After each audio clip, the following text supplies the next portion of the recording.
Cari spettatori, oggi intraprenderemo un viaggio affascinante e per alcuni piuttosto controverso. Esploreremo il concetto dell'albero della morte. Questa è la controparte oscura, o il riflesso invertito, del ben noto albero della vita cabalistico.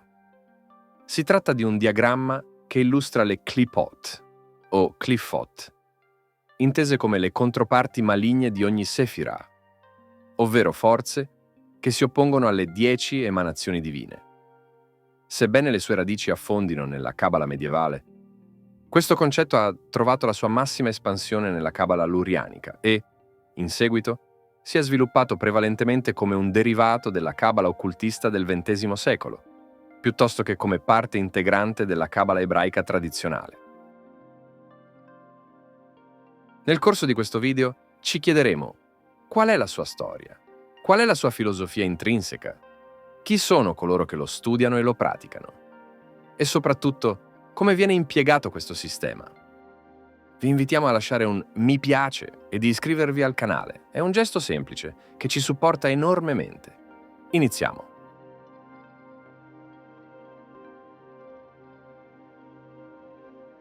Per chi non avesse familiarità, la Kabbalah è una tradizione che unisce misticismo, filosofia e spiritualità, esplorando i segreti dell'universo, della divinità e dell'anima umana. Le sue origini sono molto antiche, risalendo ai primi tentativi di interpretazione mistica della Torah.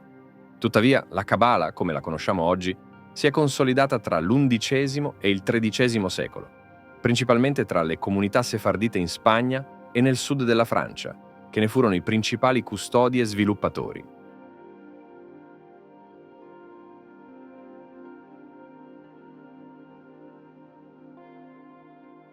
Un momento cruciale nella sua evoluzione fu nel XV secolo, quando il rabbino Isaac Luria introdusse una nuova prospettiva, nota come Cabala lurianica. Questa visione ha modernizzato e arricchito il sistema cabalistico, ponendo l'accento su due concetti fondamentali: la rottura dei vasi, in ebraico Shevirat HaKelim, e la necessità della riparazione spirituale del mondo, Tikkun Olam. Sebbene queste idee fossero già presenti nel Talmud, Luria le ha reinterpretate, conferendo loro un ruolo centrale nella sua cosmologia. L'albero della vita, un elemento cardine della Kabbalah, aveva già una struttura di base presente in testi medievali come lo Sefer Yetzirah e lo Zohar. Isaac Luria ha ulteriormente approfondito questo concetto, riorganizzando la simbologia dell'albero della vita e integrandola con la rottura dei vasi e il Tikkun Olam. Questa rielaborazione ha portato a nuove e più dinamiche interpretazioni mistiche. In questo contesto di rinnovamento, le Qliphoth sono state anch'esse integrate, connesse all'idea della rottura dei vasi e al processo di restaurazione spirituale. Nella cosmologia cabalistica, in particolare nella tradizione lurianica, i vasi di luce divina, o Kelim, sono concetti metafisici che hanno avuto un ruolo nella creazione dell'universo. Il loro scopo era contenere la sostanza divina, una luce infinita emanata da Dio.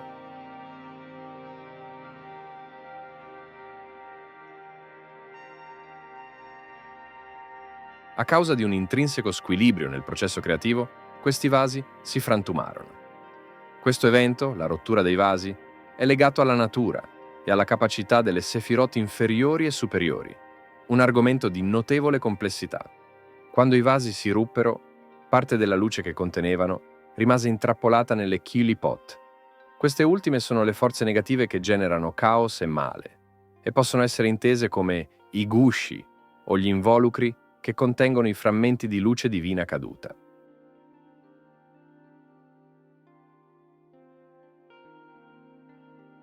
La rottura non fu un evento casuale, bensì una fase necessaria del piano divino per il perfezionamento della creazione. Questa imperfezione ha aperto la strada al Tikkun Olam, la riparazione spirituale del mondo. Attraverso questo processo, gli esseri umani e il cosmo collaborano per raccogliere le scintille di luce intrappolate nelle Qliphoth, al fine di ristabilire l'equilibrio e l'unità. Le Qliphoth, pur essendo legate all'oscurità dell'universo, giocano quindi un ruolo fondamentale nella redenzione e nell'integrazione di tutta la luce dispersa. Da una prospettiva simbolica cabalistica, le clipo rappresentano ciò che accade quando le forze della creazione perdono la loro armonia e la loro connessione con il divino. In questo stato di separazione, le clipo sono immaginate come entità parassitarie, residui spirituali privi di energia propria, che sopravvivono nutrendosi della corruzione della luce intrappolata al loro interno. Nella cosmologia lurianica, il male non è una forza indipendente, ma è il risultato di uno squilibrio nel flusso dell'energia divina. Questo mito non solo spiega la natura caotica e disarmonica delle Clipò, ma anche l'origine del male nell'universo. Se le Sefirot dell'albero della vita sono i canali equilibrati della divinità, le Klipot ne sono il riflesso distorto, dove le stesse energie diventano instabili e distruttive. Ad esempio, se una Sefira incarna un attributo come la misericordia, la saggezza o l'equilibrio, la Clifà corrispondente rappresenta il suo estremo negativo, come l'invidia, la menzogna o l'odio. È cruciale ricordare che questo non è un castigo, ma una fase inevitabile del processo creativo che deve essere superata. Affrontando le Clipò, il praticante ha l'opportunità di contribuire alla riparazione spirituale, liberando la luce intrappolata nei gusci e riportandola al suo stato originale. Per questo motivo, in alcune tradizioni occultiste, le Klipot sono associate a demoni o forze infernali, un aspetto che approfondiremo più avanti.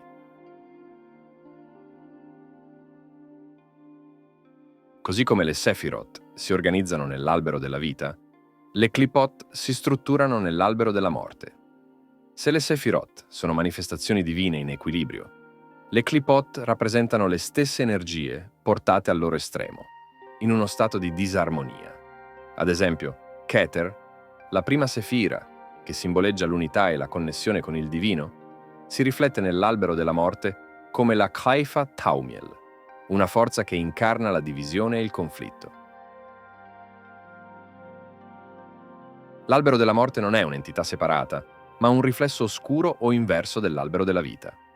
È fondamentale comprendere che questo albero non esiste solo su un piano esterno, ma anche nella psiche umana, in particolare negli aspetti repressi e nascosti. Lavorare con l'albero della morte implica esplorare e confrontare queste ombre, come la paura, l'invidia, l'odio, per integrarle o trascenderle.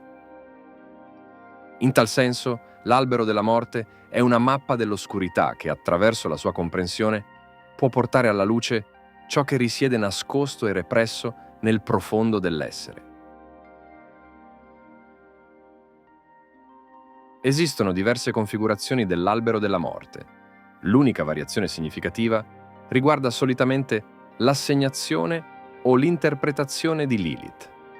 Questa può variare tra rappresentazioni tradizionali e interpretazioni occultiste personali. Quando è collegata alla sessualità, all'inconscio e all'energia lunare, viene posta in Gamaliel. Quando è vista come una manifestazione del caos primordiale, viene collocata in Taumiel. Talvolta la si trova anche in Naemot, che condivide un carattere archetipico simile, quello di una figura femminile oscura. Di seguito descriveremo le 10 Klipò nella loro configurazione più comune.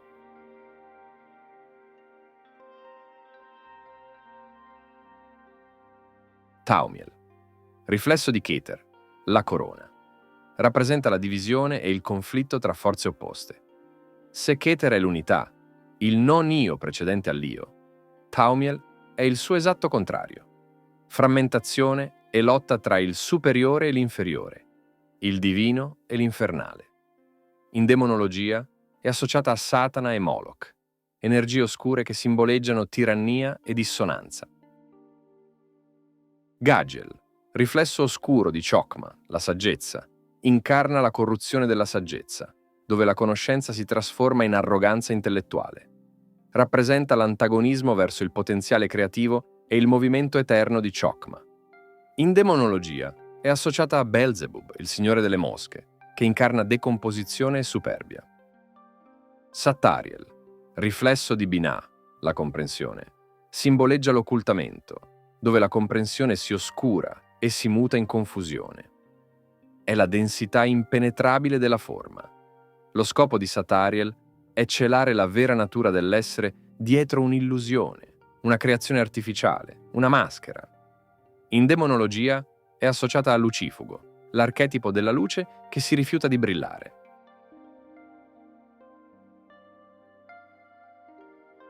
Gamchi Kot, o Ga Ashebla. Opposto di Kesed, la grazia della creazione illimitata, è la distorsione della misericordia, trasformata in tirannia, abuso di potere e sfruttamento, sotto la falsa pretesa di bontà. In demonologia è associata ad Astaroth, simbolo della manipolazione e della dominazione celata da generosità. Golachab, riflesso di Gebura, la forza, la severità, incarna l'ira e la violenza sfrenata. Qui la severità, attraverso un giudizio distorto, si converte in furia e odio. In demonologia è immaginata sotto forma di Asmodeo, il demone della furia e del desiderio distruttivo. Tagirion, riflesso di Tifere, la bellezza, rappresenta il falso orgoglio e il narcisismo, distorcendo bellezza ed equilibrio in arroganza e autoinganno. In demonologia è immaginata come Belfegor, il potente demone dell'egoismo e della pigrizia spirituale.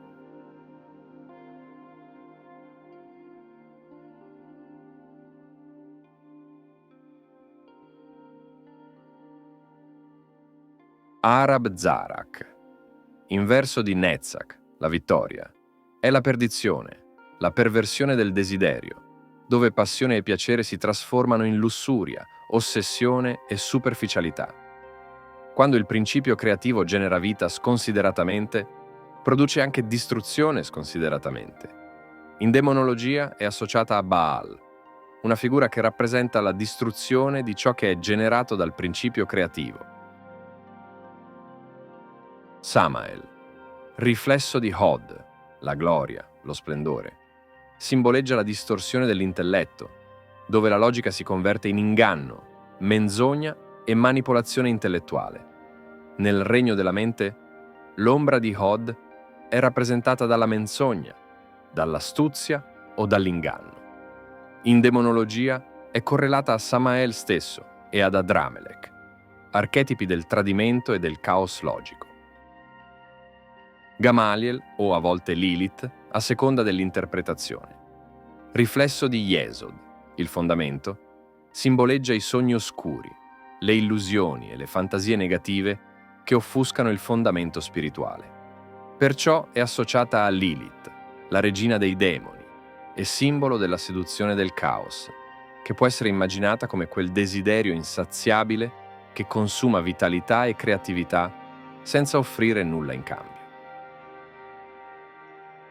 Naemoth, o a volte anche Lilith, a seconda dell'interpretazione, riflesso di Malkuth, il regno, rappresenta l'aspetto materiale del regno, la mancanza di spiritualità, il vuoto e il materialismo estremo, ovvero la totale disconnessione dal divino.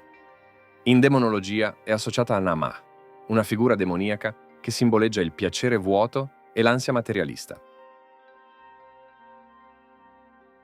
È importante chiarire che esotericamente le Qliphoth non sono considerate demoni nel senso religioso tradizionale o cinematografico. Possono essere rappresentate in quella forma come metafora della loro natura oscura o della loro pericolosità, ma ciò è più una scelta estetica o artistica. Esotericamente, esse rappresentano forze psicologiche, archetipi ed energie spirituali che vengono organizzate e nominate per poter essere comprese e affrontate. Tuttavia, possono anche sopraffare il praticante se non è adeguatamente preparato ad affrontarle. Nell'albero della vita esiste anche una sefira, nascosta o pseudo-sefira, un punto di transizione chiamato Da'at, che letteralmente significa conoscenza. Si riferisce a un tipo di conoscenza molto profonda, simile all'agnosi. Per questo motivo, non sempre appare visivamente rappresentata, simboleggiando la sua natura occulta o esoterica. Può essere interpretata come un portale tra le Sephiroth superiori e inferiori, il punto in cui la conoscenza teorica si trasforma in esperienza diretta, un ponte tra l'umano e il divino. Perciò in alcune interpretazioni occultiste non tradizionali è vista come un passaggio tra l'albero della vita e l'albero della morte, e di conseguenza ha anche il suo riflesso oscuro. In questo contesto la pseudo-Qlipha di Da'at è Belial, il luogo dove conoscenza ed ego collassano nel vuoto. Invece della conoscenza profonda di Da'at, Belial incarna la frammentazione e l'oblio. Da una prospettiva esoterica, attraversare Da'at per emergere in Belial significa confrontare le ombre più profonde dell'essere, intendendo questo, ovviamente, come un'opportunità per trascenderle. Da'at è considerato un ponte pericoloso perché, attraversandolo senza preparazione, si può cadere nelle Qlipho. Tuttavia, un passaggio efficace equivale all'integrazione tra luce e ombra, e in questo senso rappresenta tanto una minaccia quanto una possibilità di trasformazione. Per tutte queste ragioni, l'albero della morte, nel contesto occultista, è visto come uno strumento simbolico per comprendere gli aspetti oscuri e squilibrati della realtà e della psiche. Non è percepito come qualcosa di intrinsecamente malvagio, ma piuttosto come un percorso di sfide che conduce all'autoconoscenza e all'integrazione degli elementi nascosti o repressi.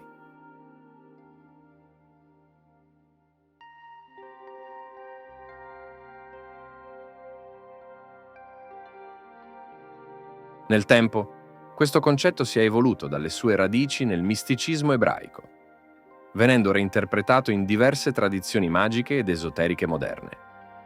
Un esempio significativo è la Golden Dawn, una delle organizzazioni più influenti nello sviluppo dell'occultismo occidentale moderno, che ha integrato aspetti della Kabbalah nel suo sistema magico. Sebbene l'approccio principale di questo ordine fosse focalizzato sull'albero della vita, molti dei suoi membri, come ad esempio Aleister Crowley, hanno esplorato l'albero della morte come un contrappunto necessario per l'autoconoscenza. Attraverso specifici rituali, i praticanti confrontano le energie associate alle Qlipho per integrarle o trascenderle. Questo solitamente include meditazioni, evocazioni e lavori con simboli cabalistici che facilitano la navigazione attraverso l'albero della morte.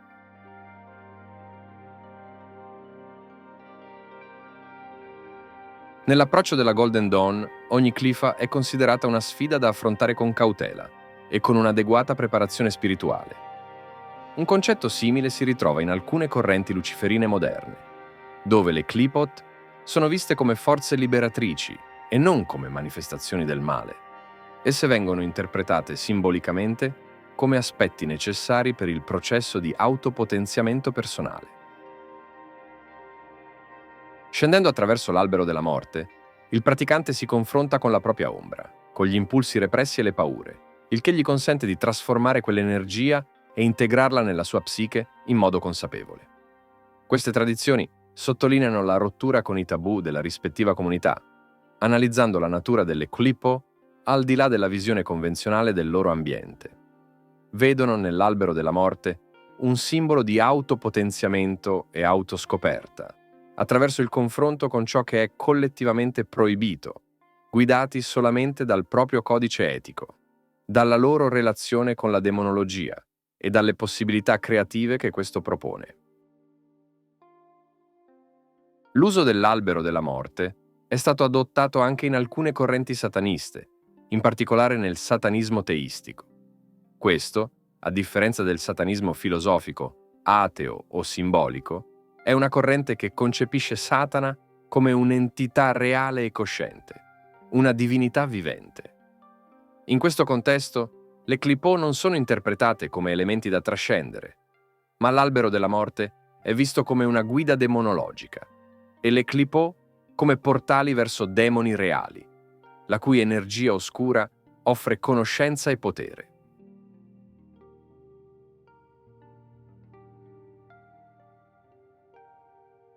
Questa rappresenta una delle forme più estreme di ciò che è noto come il cammino della mano sinistra, dottrine esoteriche che si concentrano sulla deificazione personale e sul confronto con il proibito. Questo si contrappone al cammino della mano destra, che cerca l'allineamento con un ordine cosmico o una divinità esterna.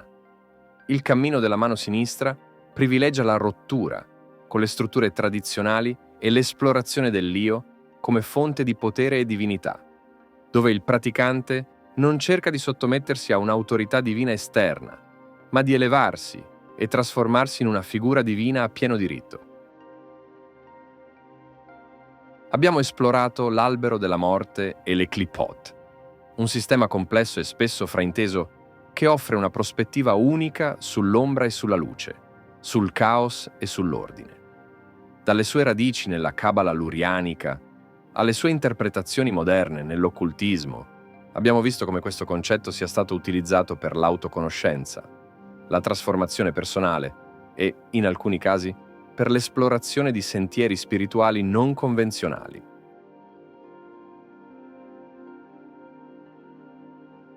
Speriamo che questo approfondimento vi abbia fornito una visione più chiara di questo argomento affascinante.